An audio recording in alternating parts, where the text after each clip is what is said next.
Welcome to this week's edition of Flashback Friday, your opportunity to get some good review by listening to episodes from the past that Jason has handpicked to help you today in the present and propel you into the future. Enjoy. This show is produced by the Hartman Media Company. For more information and links to all our great podcasts, visit hartmanmedia.com. Welcome to Creating Wealth with Jason Hartman. During this program, Jason is going to tell you some really exciting things that you probably haven't thought of before and a new slant on investing. Fresh new approaches to America's best investment that will enable you to create more wealth and happiness than you ever thought possible. Jason is a genuine, self-made multimillionaire who not only talks the talk, but walks the walk. He's been a successful investor for 20 years and currently owns properties in 11 states and 17 cities. This program will help you follow in Jason's footsteps on the road to financial freedom. You really can do it. And now, here's your host, Jason Hartman, with the complete solution for real estate investors.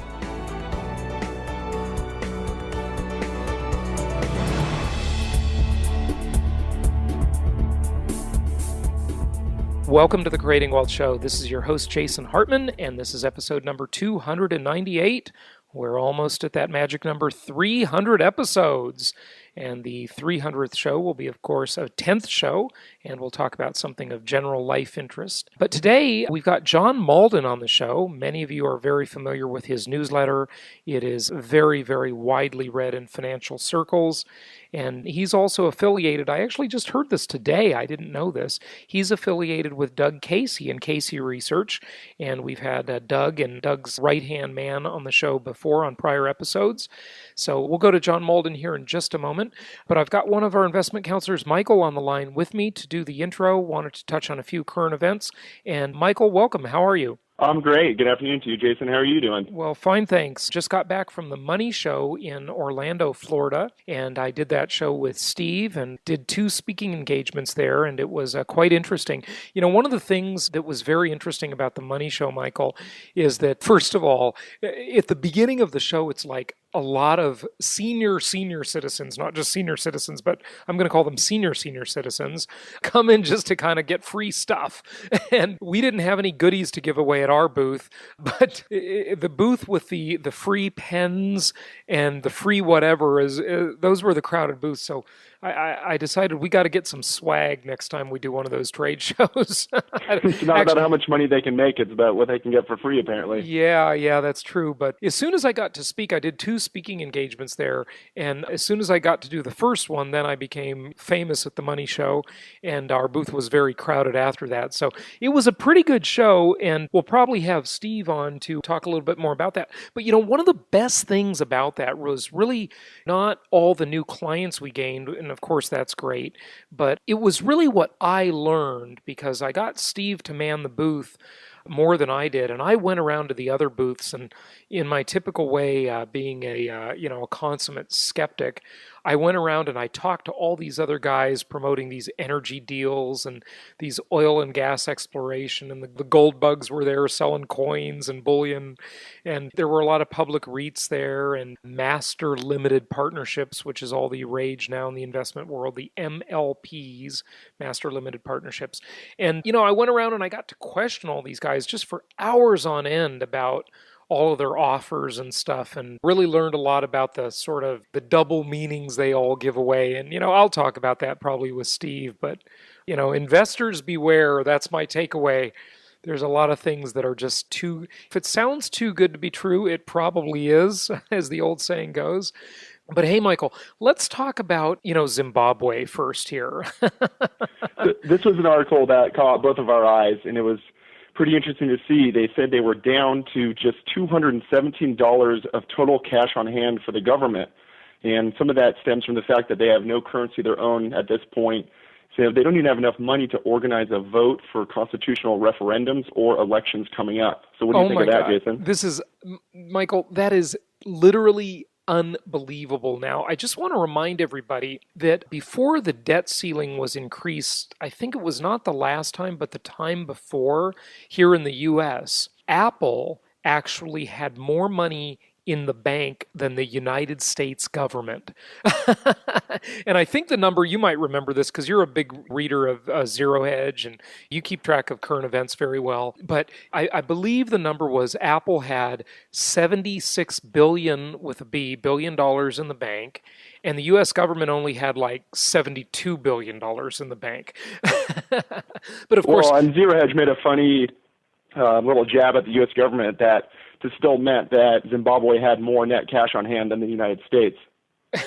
Well, what do you mean? As it relates to GDP or... Just netting everything out due to the liabilities on our balance sheet. Well, actually, that's true. That's probably a good point. If you look at it that way, with net worth, it might be true that Zimbabwe actually has more money than the U.S. I don't know. I haven't done that math.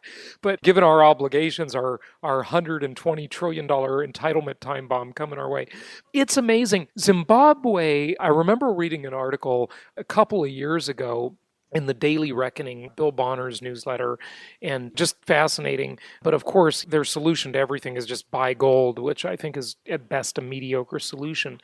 But, Zimbabwe is like the poster child for mismanaged central banks. And their central banker, the equivalent of our Ben Bernanke or formerly Alan Greenspan, is a guy named Gono. I can't remember the first name. And Bill Bonner was so funny and snarky about it. He said, if there is a hall of fame for central bankers, Gono, and they called it Gonoism, would be in that hall of fame because they so debased Zimbabwe's currency and just ran the whole country into the ground. It's mind-boggling. It really is. So here you've got an entire country, admittedly a small, frankly worthless country, kind of, but oddly enough, with exports this year slated to be over $1 billion, mining exports, with $217 in the bank that can't even run its own elections. What do you say to that? Insane, huh? Yeah, it's just unbelievable. And, it said their GDP is growing, I think, at 5%, but it's just not going to be enough. Effectively, their only solution was to ask for donations from the international community to help them get back on track. How embarrassing is that? Basically, the U.S. in a way does the same thing because we're asking for donations, in quotes, in the sense getting, China and Japan, the two biggest buyers of our treasuries, they're basically making donations, you could argue, to us in doing that because it doesn't make much logical sense for them. But folks, what everybody's got to remember and how this applies to us real estate investors is that the real rate of inflation and the real rate of GDP growth, you've got to take into account that the GDP, and you mentioned Zimbabwe growing at 5%, has to be higher than the rate of real inflation. Welcome to this week's edition of Flashback Friday, your opportunity to get some good review by listening to episodes from the past that Jason has handpicked to help you today in the present and propel you into the future. Enjoy. So the U.S. is, in real terms, not official terms, it's decreasing in size. Our economy in the U.S. is decreasing in size because if the real rate of inflation is 9 or 10%, which I submit to you that it is, and the reported rate of growth being much lower than that, our economy is contracting. There's just no two ways about it. The economy of the U.S. is getting smaller, and the lifestyle, the standard of living in the U.S. will decline for most people.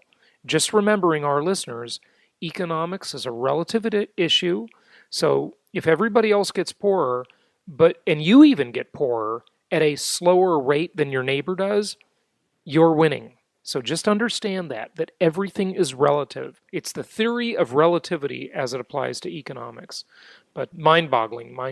Now, Michael, also, you had something interesting that you just read on Zero Hedge about Greece, another complete disaster of socialist spending, entitlements, gone wild, and what it's done to that country. Tell us about that. Yeah, so I think today would be day 7 of a strike, and it's the seamen that are on the strike. So most of the ships and the ferries have now shut down. And talking about trying to export and just crushing their own economy, they now have shortages on grocery shelves, and none of the farmers can get any of their agricultural products exported to, the Balkans and beyond there.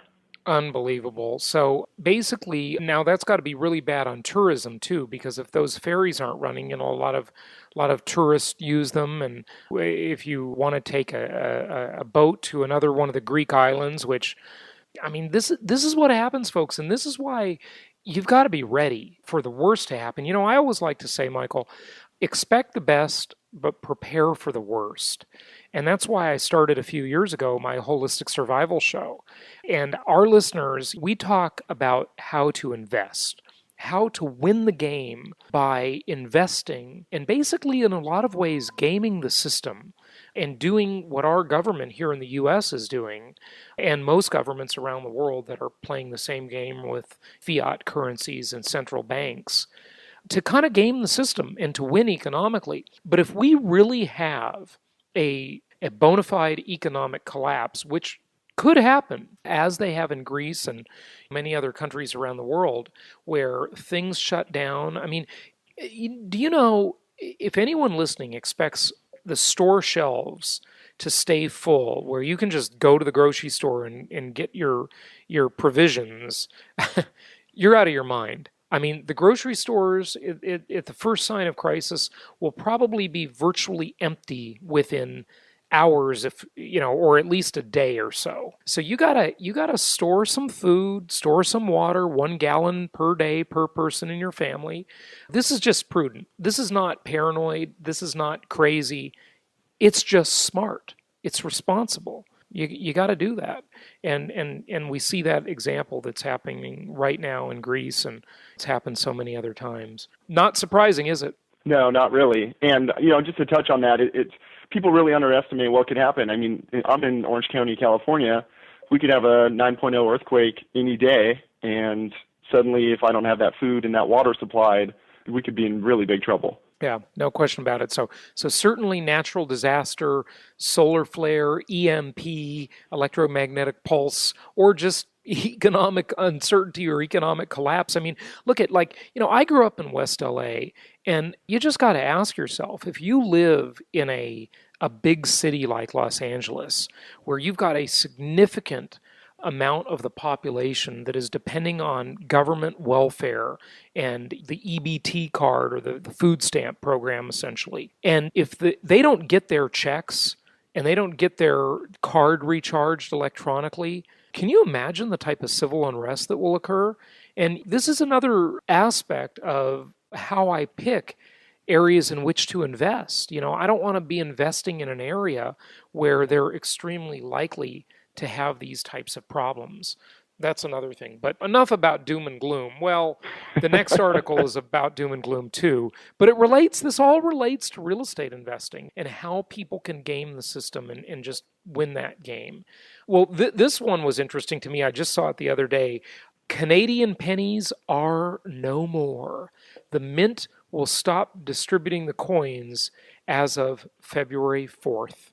So as of today, no more pennies in Canada. And I've long sensed that the U.S. should demonetize the penny and the nickel because it costs more to mint these coins than they're worth. It's just completely stupid. Your thoughts? Yeah, and it was just back to more charity. One of the recommendations was that people just donate all their pennies in Canada to charity at this point. Yeah, that's the best thing you could do. I remember when I was a kid, my mother was executive director for the Los Angeles chapter of the Leukemia Society of America, now called the Leukemia and Lymphoma Society. And they used to have these boards, and I remember as a kid, I used to go around and distribute them with her. And they still have them, and this is what amazes me. There are these they're called coin boards, where people can put a quarter in this cardboard thing. And, you might have seen these at various merchants. There's a pizza place by my house here in Phoenix that I go to and get a slice of pizza once in a while, and they have one of these boards where you pop a quarter in it to donate to the Leukemia Society. And they had these things in the 70s. And what's happened to the value of a quarter since then? I can't believe it's worth for them to even produce this cardboard and go around and collect these things, given that people just pop several quarters in there, you ought to be able to pop $1 in there now, at least, with the rate of inflation, it's just ridiculous. But I instantly, when I realized that the penny and the nickel aren't worth the metal they're printed on, I mean, in monetary value, I thought, well, why don't people just melt them down for their metal value, which they should? I mean, the value of the metal in a penny and the value of the metal in a nickel is worth more than the nickel or the penny. Well, of course, there's a law against that.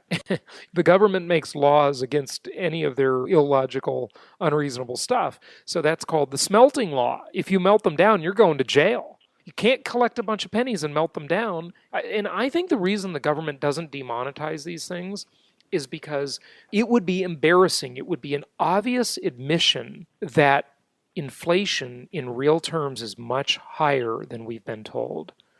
Isn't that amazing? Yeah. Well, I'm just thinking how sad to be the first president to have your coin melted down. Yeah.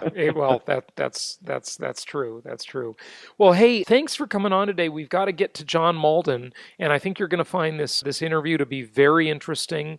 This was recorded fairly recently, and I think the listeners will enjoy this. But Michael, listen, this was the first time we've had you on the show, and I want to have you back on soon, okay? Absolute pleasure. Have a great afternoon. Jason provides an extremely unique service, Deal Evaluator. Are you interested in a property outside of our network? Need a second opinion? No problem. Let our experts evaluate the deal. Find out more about it at jasonhartman.com. It's my pleasure to welcome John Mauldin to the show. You've probably heard his name. He's a renowned financial expert, New York Times best-selling author, and a pioneering online commentator. John, welcome. How are you? I'm doing awesome. Thank you. Well, good to hear. Good to hear. Hey, it's good to hear such a positive response from an economist. You didn't ask me about the economy. You asked me about me. Oh, okay. Well, good. Fair enough. Good answer. Good answer. Glad you're doing well. So talk to us about the economy and the investment market, though. What are your latest thoughts, and how does the future look? Well, the future is really cloudy right now. I mean, we're in a muddled through, 1.5% to 2% growth world. I don't see that changing any. If anything, the risk is probably to the downside. But we're really I think everything is on hold until we have an election in 60 days or 90 or however many days it is. But this election is about what is the direction of the compromise going to be. There's no question we're going to have to compromise. We cannot continue in the way that we're going. I don't think the Republican Party is going to sweep 60 seats in the Senate. And if Obama wins, we're not going to get a compromise in the favor of smaller government. So, I mean, it's really about so neither party is going to be able to dictate the nature of our future direction. So it's going to have to be a compromise. And honestly, I don't think even, when you look at the Republican side, I don't think you're going to see any severe spending cuts even on that side, because both sides are just pandering for votes. Well, you're going to have to see spending rearrangement. So you may not shrink the absolute size of government, but we're going to have to check our priorities. I would like to see us restructure the tax code. There's all sorts of things we could do.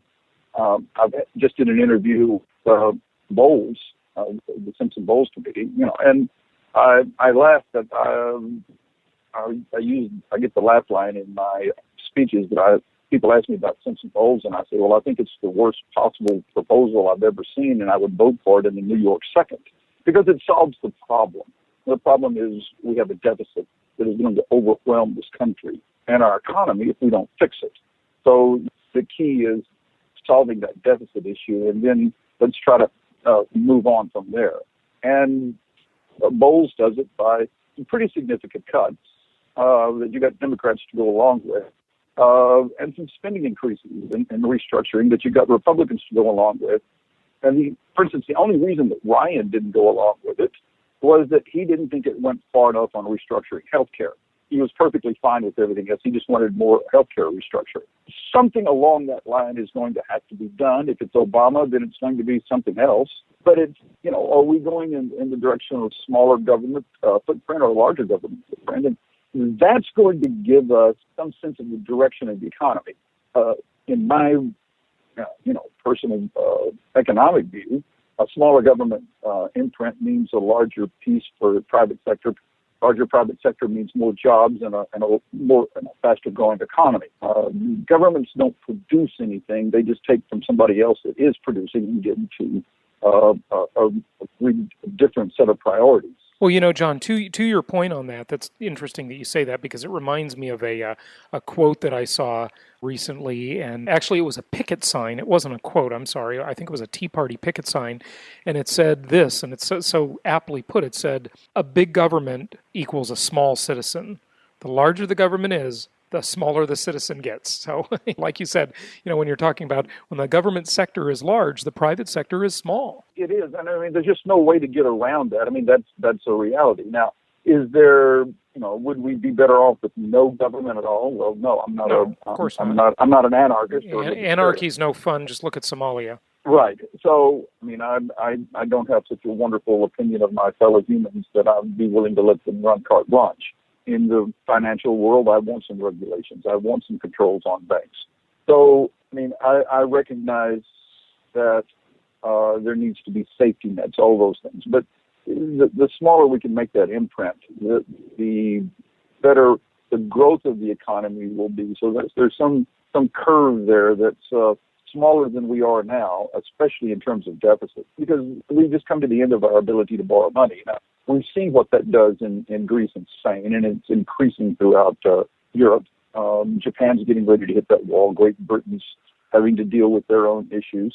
So the bulk of the developed world is going to be either in a depression, in recessions, or in a very, very slow growth economy for quite some time now. And so that means your opportunities for growth are going to be in other places. It's not an ideal situation from a investment standpoint. I mean, just in terms of buying and holding and forgetting about the world, you have to be a lot more targeted and more focused about where you put your money to work. That being said, 3-4 years, we're through all this. One way or another, it's going to have to get resolved. Overall, though, John, question for you on that. Overall, you talk about the deficit, and it is, I guess, still possible to rein that in and get that under control. But what seems way out of our league, out of anybody's league, is the unfunded entitlements. I mean, that is just such a giant problem. That's part of the problem. I mean, that has to be part of the solution. Which is what Ryan, I think, correctly, when he said he wouldn't support Simpson Bowles because it didn't go far enough on the entitlement restructuring. We have to do that. And while we're at it, we might as well restructure our tax code, which is totally crazy and bizarre. And it's just tainted with special interest everywhere you look. Oh, yes. I mean, just we could balance the budget if we got rid of all the tax deductions. I mean, that's how out of control it is.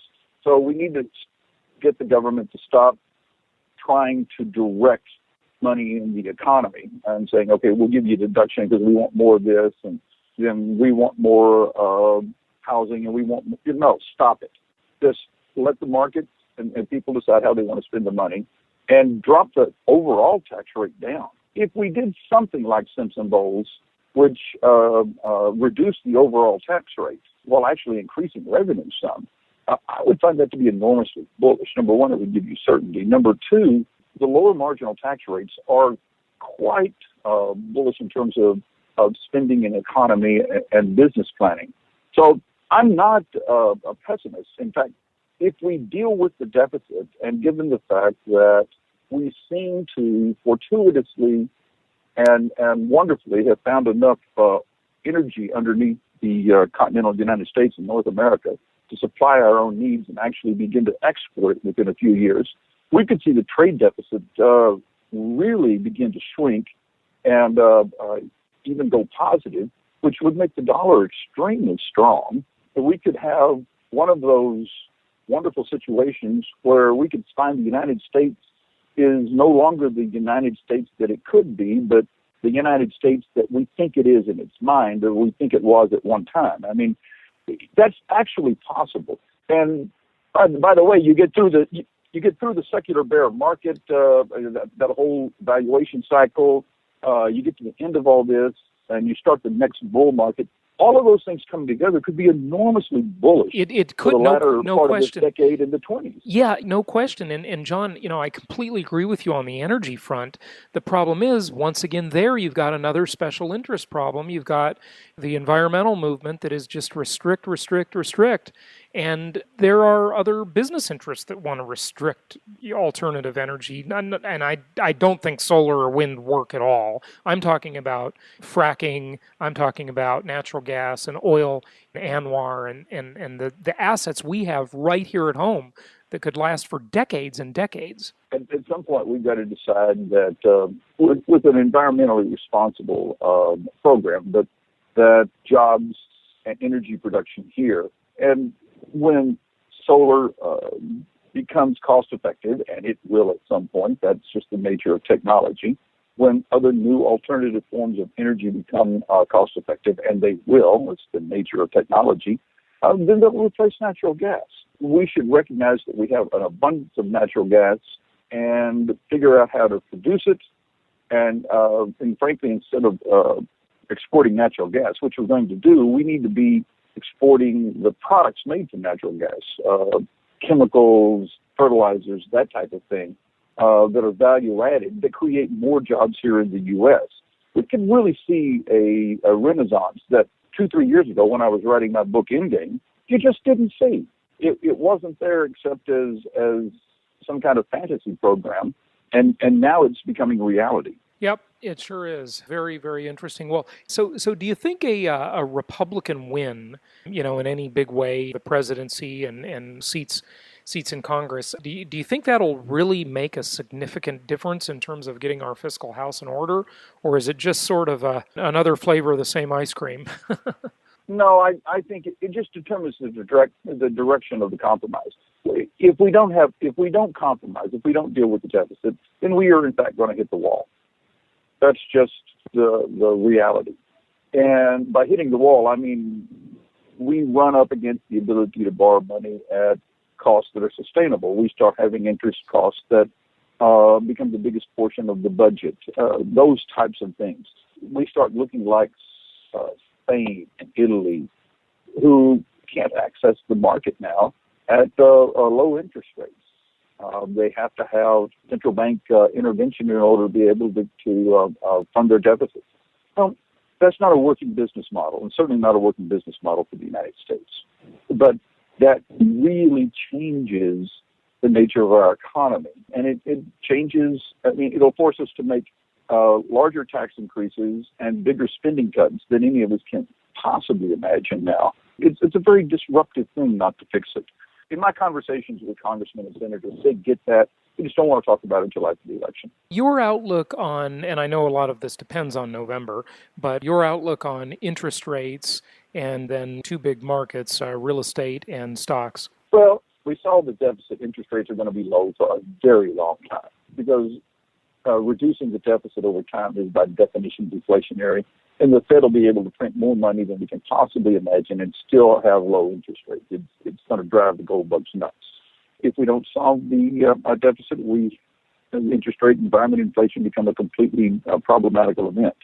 Stocks eventually get to some valuation low. Typical secular bear markets are 17 years. They run through their own cycles. We're 12 to 13 years into this one. There have been secular bear markets that are only 13 years. Some of them lasted 20. So but that turns around. So right now I'm targeting stocks rather than just buying index funds and buying the U.S. economy. If I want to buy equities, I want a specific equity that I want to own for a reason.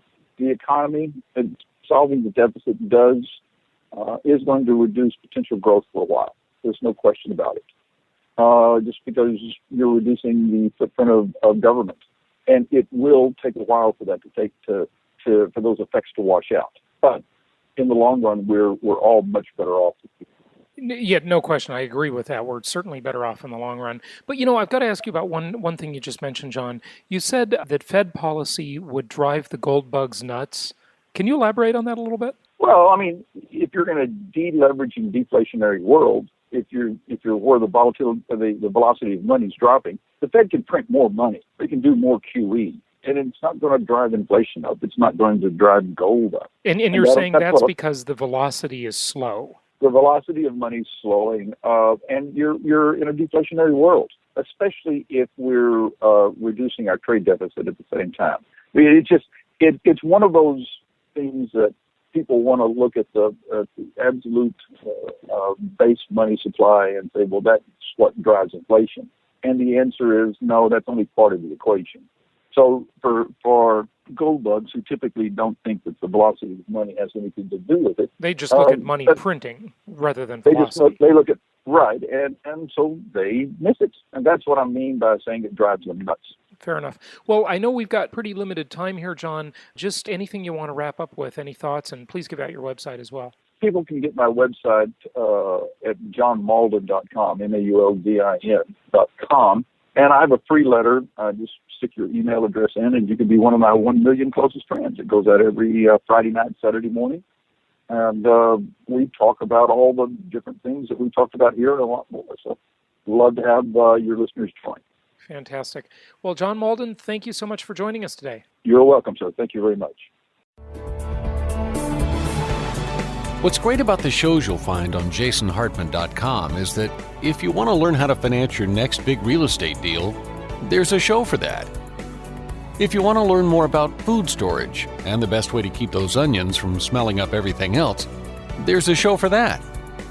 If you honestly want to know more about business ethics, there's a show for that.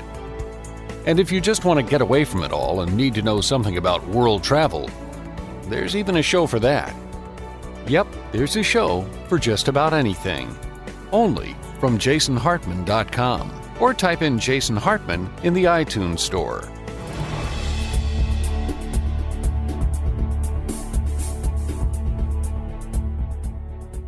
Hey, it's my pleasure to welcome a listener to the show. This is Eric calling from San Diego today, and he had some questions about cash out refis on one's personal residence and using that to invest with, and then also pulling money from other types of investments or investment accounts and using it to invest in income property. Eric, how are you? I'm doing great, Jason. How are you doing today? Good. Thanks for joining us on the show. And your question is a great one because I know a lot of listeners have this exact same question. So like I say, I appreciate people participating in the show, and, it just helps us everybody has the same kinds of questions. So it's always great to answer them.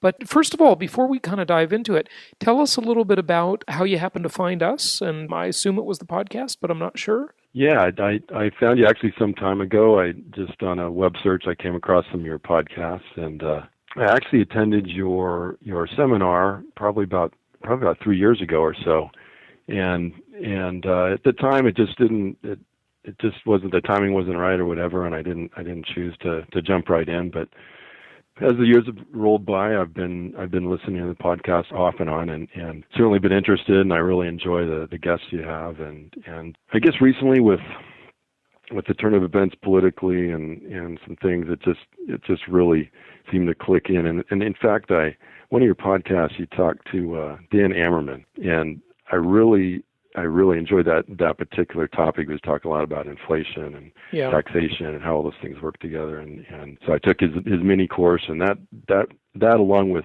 the topics of some of your podcasts, had really sealed the deal. And so I'm in whole hog now, and looking forward to making my first income property investment.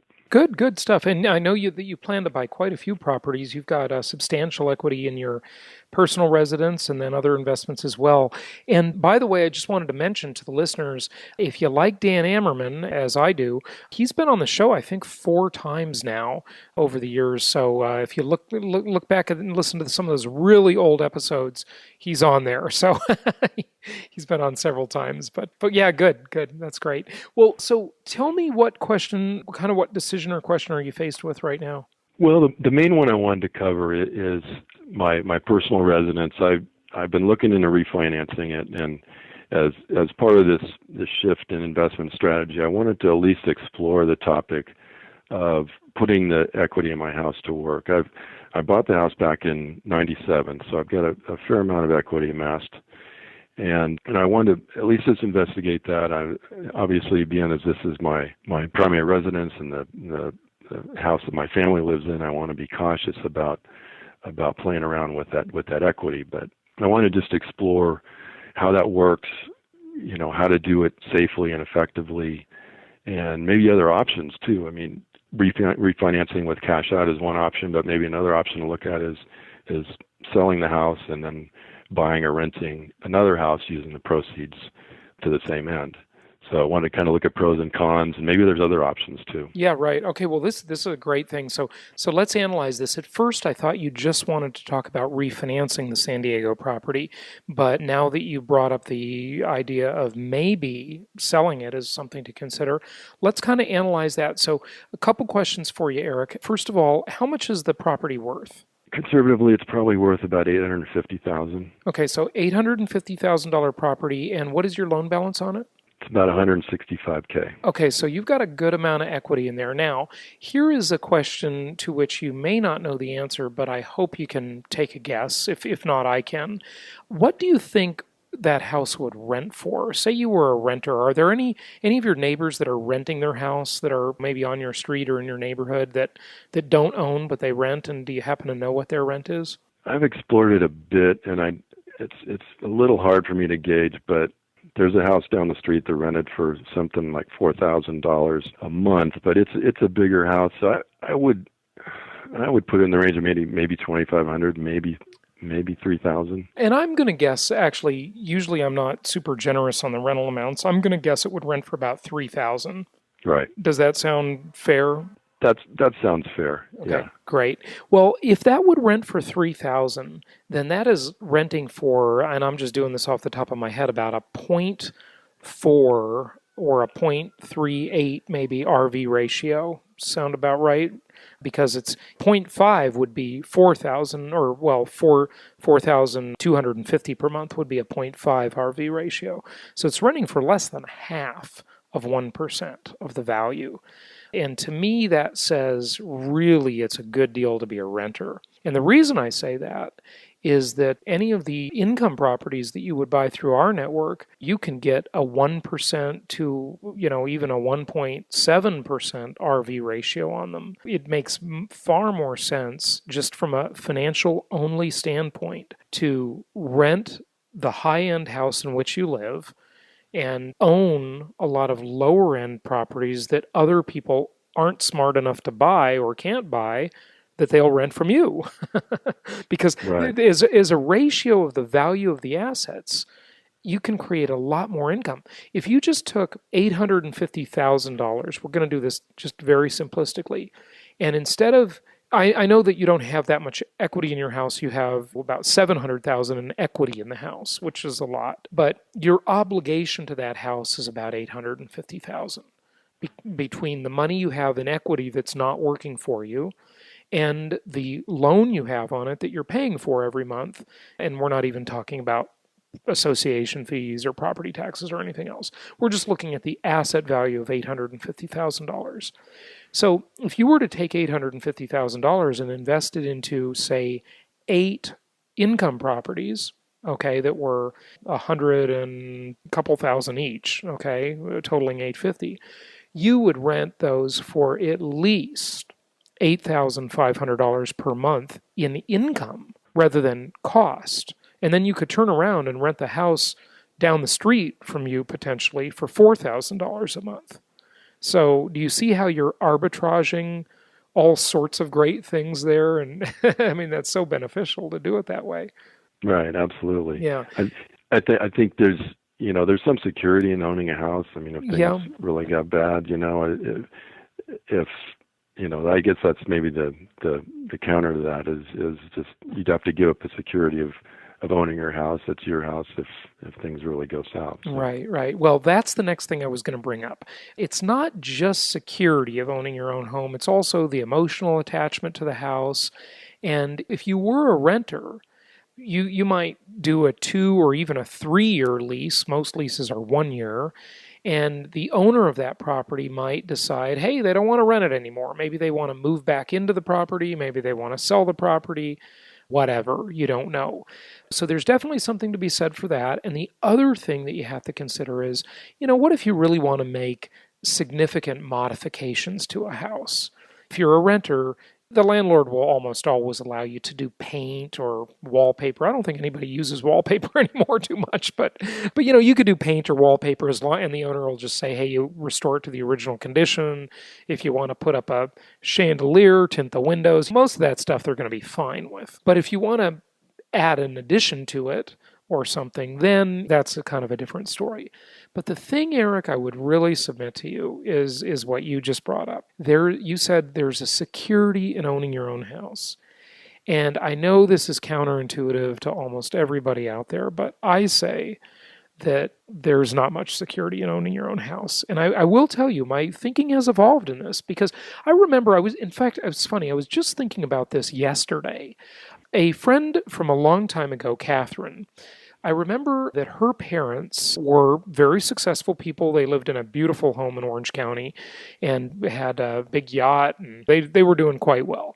And I remember that they got into financial trouble and they lost their house that they lived in. And years ago, when I remember saying to her that maybe the one thing you always do is you always pay off your own house.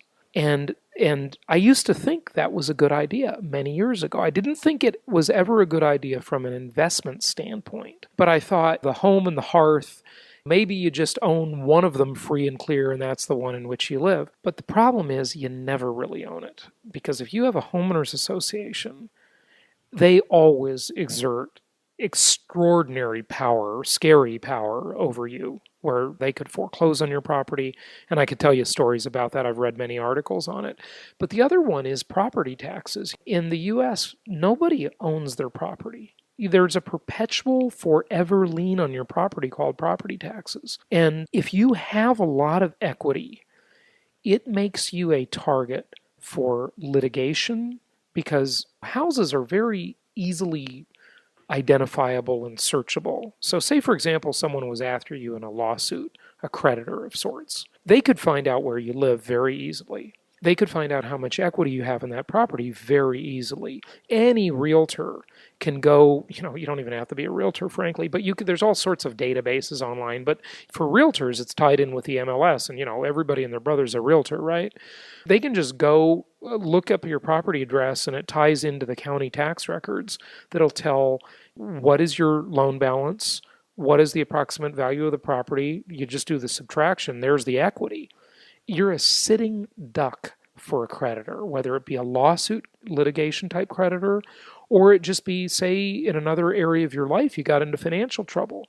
People can find out what you have very easily, unless you have it in some sort of an entity like an LLC or a land trust, which does give you an added measure, but those come with responsibilities and problems too. So I know this is totally counterintuitive, and I've talked about it on the show many times, but oddly enough, and here's another example. Say that small $160,000 loan balance. Say, for example, you weren't able to make the payment on that, just even that small loan, which might seem crazy, but it's happened to millions of people where they'll have a property that's worth hundreds and hundreds of thousands of dollars, and their loan balance might only be 20 or 30% of the value of the property, a very small loan relative to the value of the property. And they get into financial trouble and they can't pay that loan. Well, if you have all that equity in your house and your neighbor has the same $850,000 house and it's leveraged up to the hilt and they stop making the payment, who do you think the lender is going to be more likely to foreclose on swiftly? The person with a lot of equity or the person with little to no equity? The guy with lots of equity. Yeah, right. Because they can gain something. That equity actually makes you a target, where it seems that having a lot of equity and paying down your debts is the prudent, conservative thing to do. I say it's actually the more risky thing to do. Yeah, it's a very, very interesting perspective, and there's definitely some validity to it. Yeah, there really is. And I also invest a little bit, although they seem much better on paper than they are in real life, at least for me, in tax liens or tax deeds. And, some of our listeners have asked me about that type of investing where you can get these returns of 16 to 35, 40% sometimes. But let me just tell you, in real life, it doesn't quite work that way, folks, at least not for me. But that's a whole nother story. But what I wanted to say about that is that, say, for example, you even accidentally didn't pay your property taxes. When that happens, people miss a payment, you forget about it, it only comes twice a year in California. You could have a tax foreclosure on your property on your hands. Equity is risky. It's risky to have equity. It makes you a target. Whereas if you have little to no equity, if you stumble into a problem, the lender is going to work with you. They're going to bend over backwards. If there's a lawsuit, you're not going to be as likely to be sued because you don't have clearly identifiable assets. Now, I mentioned before about that, like you could put your property in an entity. You could have it in an LLC or a land trust. And a land trust won't give you any asset protection, but it does give you some privacy. But the thing there is, even without doing that, if you have no equity, big deal. What are they going to get anyway? There's nothing to get. And with our plan of having these properties spread all over the country where you have different state lines that you cross, different county recorders where records are kept differently in every place, it's very hard to figure out what you have, when these properties are all over in different cities, different counties, different states. So one of it is just an issue of privacy before anything else. Does that kind of make sense, what I've said so far? Yeah, I think that paints a good picture for at least the one option of perhaps selling my current house and probably renting over buying another house. I'll tell you another funny story. One of our clients who just purchased a property from us in Indianapolis, they're probably going to listen to the show and they know who they are. Well, they live in La Costa and they are renting a gorgeous property in La Costa. And I think they're paying like $4,200 a month for it. And I don't remember the exact number, but it was really extreme. I said, how much would that house sell for? And they said, we think it'd sell for about $1.5 million, $1.6 million, I think is what they said. $4,200 a month. It is such a better deal financially to be a renter. The only thing is, remember, the person saying this is a single guy. That's me, right? I don't have children. I'd love to get married. I'd love to have kids. Don't have a wife, okay? Right? I gotta start with a wife. Find the right girl first. But I tell you something. It's like, the one thing, if you're a renter, like I said before, the landlord might decide they want to sell the property. They might decide they want to move back into it. The best thing, if you're a renter and you have a family and you really need a longer term kind of stability, get yourself see if you can negotiate a 2 or 3 or even a 4-year lease. And that doesn't mean the landlord's committing to the same price. If you want to be a smart tenant, and you want to sort of give the landlord what's going to make them feel better, you could easily just do what they do in commercial leases. And the landlord won't be smart enough to figure this out because they're probably not listening to my podcast. Okay. So here's what you do. Okay. Is that you want to beat the landlord, but also make them feel good at the same time. You say, look, I'll rent this property. I want to stay here a long time. I like the property. I'd like to do a 4-year lease with you. And I will give you inflation-adjusted rental payments every year. We'll tie it to the consumer price index. So, for example, if my rent is $4,000 the first year, in order to protect you, Mr. and Mrs. Landlord, I am willing to pay whatever the consumer price index says is inflation. I'm willing to adjust the rent up every year by, and what's the consumer price index? It's totally faulty index, right? The landlord doesn't know any better, probably. So now what would the consumer price index say? It'd say like 2%.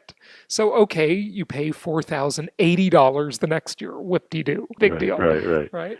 But that'll make the landlord feel better. But you can build rent increases into your lease. It doesn't mean it's going to be $4,000 for 4 years, which the landlord might not agree to. There's one other thing I just want to tell everybody. I'm promoting this idea of if you live in a high-end area like San Diego, where there's high land values, I am promoting this idea of renting, but there's one more prudent thing you need to do as a tenant, and here it is. Just remember, hold your question there. Remember what it is, okay, Eric? But there's one more thing I really want to advise people. You got to make sure your landlord is actually making the payments on their mortgage. And some renters, some savvy renters, if you're not renting from an institutional landlord, like I rent from an institutional landlord that owns a huge apartment complex, right? But if you're renting from an individual landlord, there is a threat that they might not be paying their mortgage and they are collecting your rent. Now, many people, clients of ours, listeners to the show, have done this very thing. And it's a pretty great deal. But I don't want your landlord to be able to do it to you. So a lot of savvy tenants will ask for the landlord to send them their mortgage statement every month. Now, of course, if they were really crooks, they could dummy up their mortgage statement. With a computer nowadays, you can counterfeit anything, right? But you could also check the tax records on a regular basis, or not the tax records, but the county records to make sure that there's an NOD or notice of default hasn't been filed against the property. There are some things you want to do to be a savvy tenant. And is that because you could be legally held responsible for past mortgage payments? No, not because of that. It's just because that a foreclosure on a property just totally terminates all leases. Right. Okay. Right. So if the lender takes back the property, you are now the tenant of the lender, and the lender can say, okay, they have made some new laws about this, in the past few years, where the lender will have to give you a certain amount of notice. It's at least 30 days, I'm sure, if not even more. But a lot of times, the tenant even gets another reward. Get this one, okay? The lender will send someone over to knock on your door, and they will offer you what's called cash for keys. And they'll say, look, if you'll cooperate and move out of the property and within 30 days, we will give you $5,000 to move. So I'm telling you, it's just an upside down world, Eric. And it's crazy. And it's just all the wrong behaviors are being rewarded. I mean, I'll be the first to admit it's crazy, but it's the way it is. Yep. So what was your question? Do you remember? Well, I think I probably answered my own question, but there's some tax benefits to owning as opposed to renting in the form of interest deductions and property tax deductions. You should probably weigh that into the equation, but it probably gets lost in the large delta between the benefits of, or the cost of renting versus the cost of owning. Actually, would you agree with that? Well, no. Actually, I'm gonna tell you something else here. There really is no tax benefit in owning a house. Now, everybody must think, oh, this guy's an idiot. I better stop listening to the show right now. No, I'm actually not an idiot, okay? Here's why. The tax benefit you get from homeownership is only a benefit based on money you've spent. That's not, in my book, a very good tax benefit. Because look, if your mortgage payment is $6,000 a month and $5,000 of that is interest, you can deduct the interest portion and you can deduct the property taxes. Now, homeowners association fees are not deductible, which I think is another big ripoff. But you can deduct your property tax and your mortgage interest, right? So fair enough. But the problem is you have to spend money to do that. Look, you could just as easily donate money to charity. You could donate $5,000 to charity and take a deduction. Okay, also, you could also spend money on your business and take a deduction too, if you're in business for yourself or you're an independent contractor. So that's not a real tax benefit. That's a tax deduction. I guess maybe the distinction should be this. There's a difference between a tax benefit and a tax deduction. And this is new. I just thought of saying it this way. A tax deduction is where you spend money and you get a tax deduction. Big deal. That you got to spend money to get that. But a tax benefit is where you get something that you get a deduction for in your taxes without spending money. And so with income property, that's depreciation, the most coveted of all tax benefits ever, because you get the deduction if you qualify without spending the money. It's a beautiful, beautiful thing. When I was in traditional real estate, I was such an advocate of homeownership. But that was back in the day before I did nationwide investing. And being located in Orange County, where most of my clients were Irvine and Newport Beach, two very, very expensive cities. In fact, Newport Beach was one of the most expensive zip codes in the country, or at some points, I think it was the most expensive zip code in the country, or one of the zip codes, the Newport Coast zip code of Newport Beach, I should say. And back then, I thought, well, if you're not investing where I didn't see investment returns that were as good as they are nationwide, because I always had that California mentality, high land values. And back then, owning your house seemed like a good deal because that was one of the few places you could get a tax deduction. But when you can invest nationwide and get these tremendously good RV ratios, rent-to-value ratios, and cash-on-cash returns, there are many better things you can do than own your own house. Now, listen, if you lived in a market that we recommend investing in, you should be a homeowner. If it's a lower-end property, and the price ranges we like to buy as rental properties, those properties, you're much better off owning them. It's just that your tenants haven't been financially mature enough to save money and take care of their credit score and delay gratification, because they can probably always rent something better than they can buy as well. Now, the delta is much smaller in a lower-end property, but it's like one extra bedroom or two-car garage instead of a one-car garage, or this school district versus that school district. They can usually rent something a little better than what they can buy. But in your world of looking at a property approaching $1 million, you can do much, much better. The delta just becomes so big because at a certain point, renters just won't pay anymore. Well, that's good food for thought. That's obviously going to take a fair amount of introspection to see if that's a viable path. But that's really some great food for thought. Yeah, good. Hey, can I ask, what type of work do you do? I'm an engineering manager in the aerospace industry. Mm-hmm. Okay. Good stuff. Well, any other questions I can answer for you? Well, just continuing on that theme, what about a refinance with cash out as an option? I think that's a pretty good option. Of course, you're still owning a high land value property that you could rent for much less than you can own it, but it's certainly better than keeping cash in the property, equity tied up doing nothing for you, which is what you've got now. So I would definitely refinance. That would be my first thing. And then the second thing I would consider doing is just outright selling and then renting the house down the street for a lot less money. Right. Okay. But refinancing is fine. So let's kind of analyze the refinance for just a moment. So have you shopped around for refinance rates? I have a little bit, yeah. Okay. And what kind of loan can you get? It's been a little while since I did. I think it was I could do around 3.25%. Something like that. Yes. Phenomenal. Wow. Yeah. It's pretty crazy. Yeah, it's awesome. And is that a 30-year fixed rate loan? I think it was a 30-year fixed. I was looking at 15 and 30, and maybe the 30s are more like 3.5, but it bounces around between 3 and 3.5, I think. Yeah, and you know what I'm going to say on 15 versus 30-year loan. I'm going to say take the 30-year loan, right? Absolutely. Yeah. I've seen the light. Yeah. I mean, unless the only time I differ on that, if we were in a market where rates were, say, 10%, and you could get the 15-year loan at 5%, then I might be swayed because the rate was half, but not even close. The 15-year loans or the 30-year loans a much better deal. You want to lock that in for a long time. So 3.5%, 3 decades fixed. And how much cash out will they give you? What loan to value ratio? Jason, I haven't really gotten to asking about that because at the time I was just looking at refinancing, and keeping the equity in there. So I don't know the answer to that. Yeah. Okay.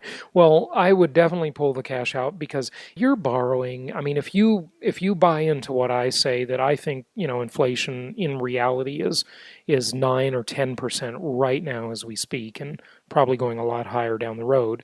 If you buy into that, and I've explained it on many, many episodes before this, then you're getting paid to borrow money right away. And, that actually brings up one more thing, Eric. One of the nice benefits to owning your own house, now this is kind of in favor to owning the house, is that you get to borrow a lot more money. Because if you can arbitrage inflation by borrowing the money at 3.5%, while the value of the debt is declining at, say, 10%, you've got a 6.5% arbitrage where you're outdoing inflation by 6.5%, right?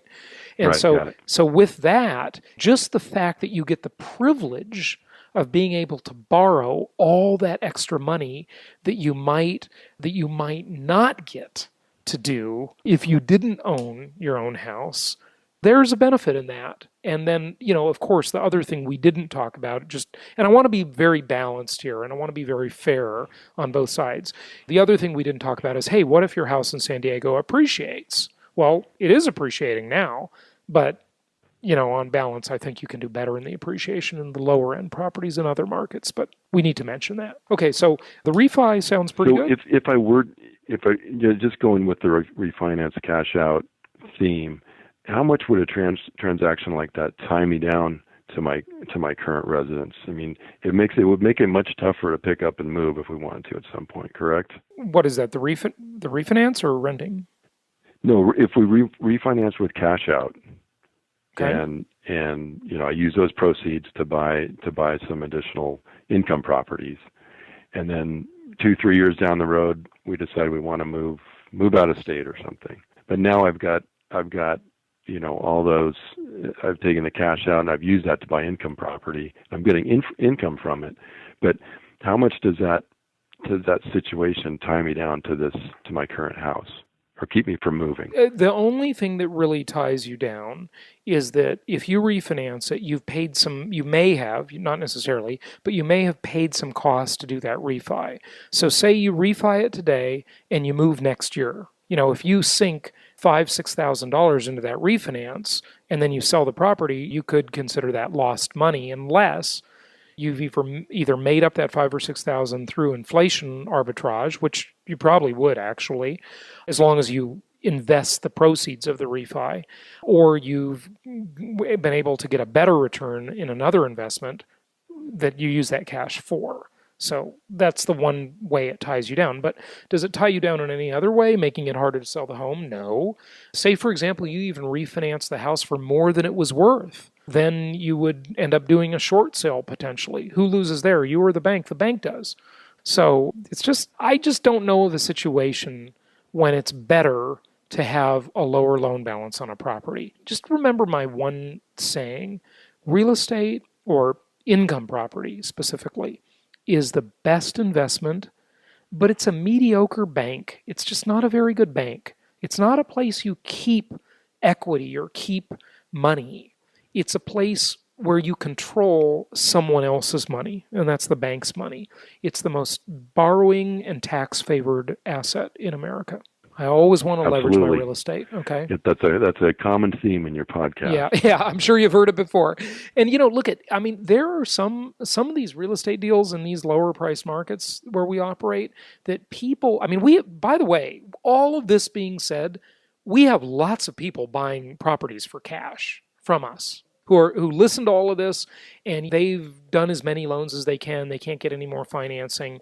Maybe in the future they will be able to refi and pull equity out of those properties, but they still love to buy them even with cash, because just the cash on cash return on an all cash deal, they can get 12, 14, 16, 18% cash on cash. With no leverage. Imagine if they're able to refinance that property 2 years from now and leverage it, how astronomically great it'll be. And then they get the tax benefits too. So even with cash, a sensible property works. Right. Okay. Let's maybe move on to a slightly different topic if we could. As I'm going through this and trying to unwind my other investments and moving into investment properties, one of the things that's become pretty clear to me is it's difficult if you want good 30-year fixed rate mortgages on all your properties you're going to buy. It's difficult to move fast, right? If you want Fannie Freddie loans that'll get 80% financed, things like that. There's rules that kind of keep you from from moving fast. And at this point in time, I kind of want to move fast, but I just was interested in your thoughts on that. Well, you can only move as fast as they'll let you move. That's just the nature of the beast. And it's one of the limits you'll have. That's why a lot of our investors, they are buying some of their properties with cash, and they're financing whatever they can, and that's what they're doing. Right. That's certainly one strategy is to buy with cash and then later refinance when the rules allow you to, right? Yeah, absolutely. So that's good, but understand, if you can never refinance that property and you always own it as a cash property, will it be a good investment? And I say, heck yeah. I mean, where else are you going to get, even if you only get 12% cash on cash plus some tax benefits if you qualify for them, the rents are going to increase. Yeah, maybe the maintenance cost will increase a little bit, but the rents will probably increase more, as long as you're not making your properties the Taj Mahal and you got a good rehab to start with, where the property's up to snuff the day you get it, which it would be through us, hopefully. So I think it still makes sense, even with cash, to purchase them. I mean, hey, look, I own some properties with cash. I can't get any more mortgages. I have some properties that I own free and clear. I don't like it. It's not my favorite, but heck, what else am I going to do? Right. Yep. You're limited by what the rules allow you to do. And that's for sure. And those rules, they're loosening a little bit. They've gotten better since the depths of the financial crisis. It's getting a little easier to borrow. So was there another question about another investment? What about other investments? Or so the being able to move fast, but do you have a question about like liquidating another investment, mutual fund or stocks or anything like that? No, not really. I think I know what I need to do on those. I mean, I have some gold investments that I'm actually thinking I might unwind at least most of those, if not all of them. So that's fairly easy to do. Some of the equity investments I have are a little trickier to unwind, just because they have limited liquidation time frames. There has to be like every quarter or so. They liquidate once a quarter. So, but I think those are pretty straightforward. It's going to take a little longer than I had anticipated. And my questions were mainly about how to work my primary residence into this, and just in developing that overall strategy. That was kind of the one sticking point that I wanted to explore a little further. So your insights have been extremely helpful, and I think that'll help me to make some wise decisions here. Good stuff. Well, hey, thanks for calling into the show. And Eric, happy investing, and we're glad to have you as a client. Appreciate your business. And, I just hope we can really be the real thing that you look back on 20 years from now and say, hey, I'm so glad that I made the decisions I made, and they really worked out well for me. So thanks so much for being part of the show and for being a client as well. All right. Thank you, Jason. I appreciate it.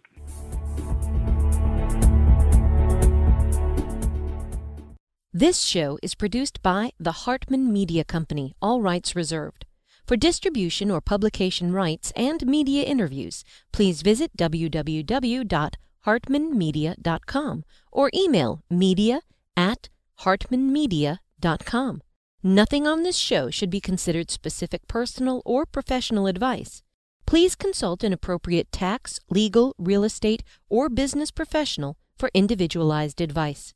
Opinions of guests are their own, and the host is acting on behalf of Platinum Properties Investor Network, Inc. exclusively.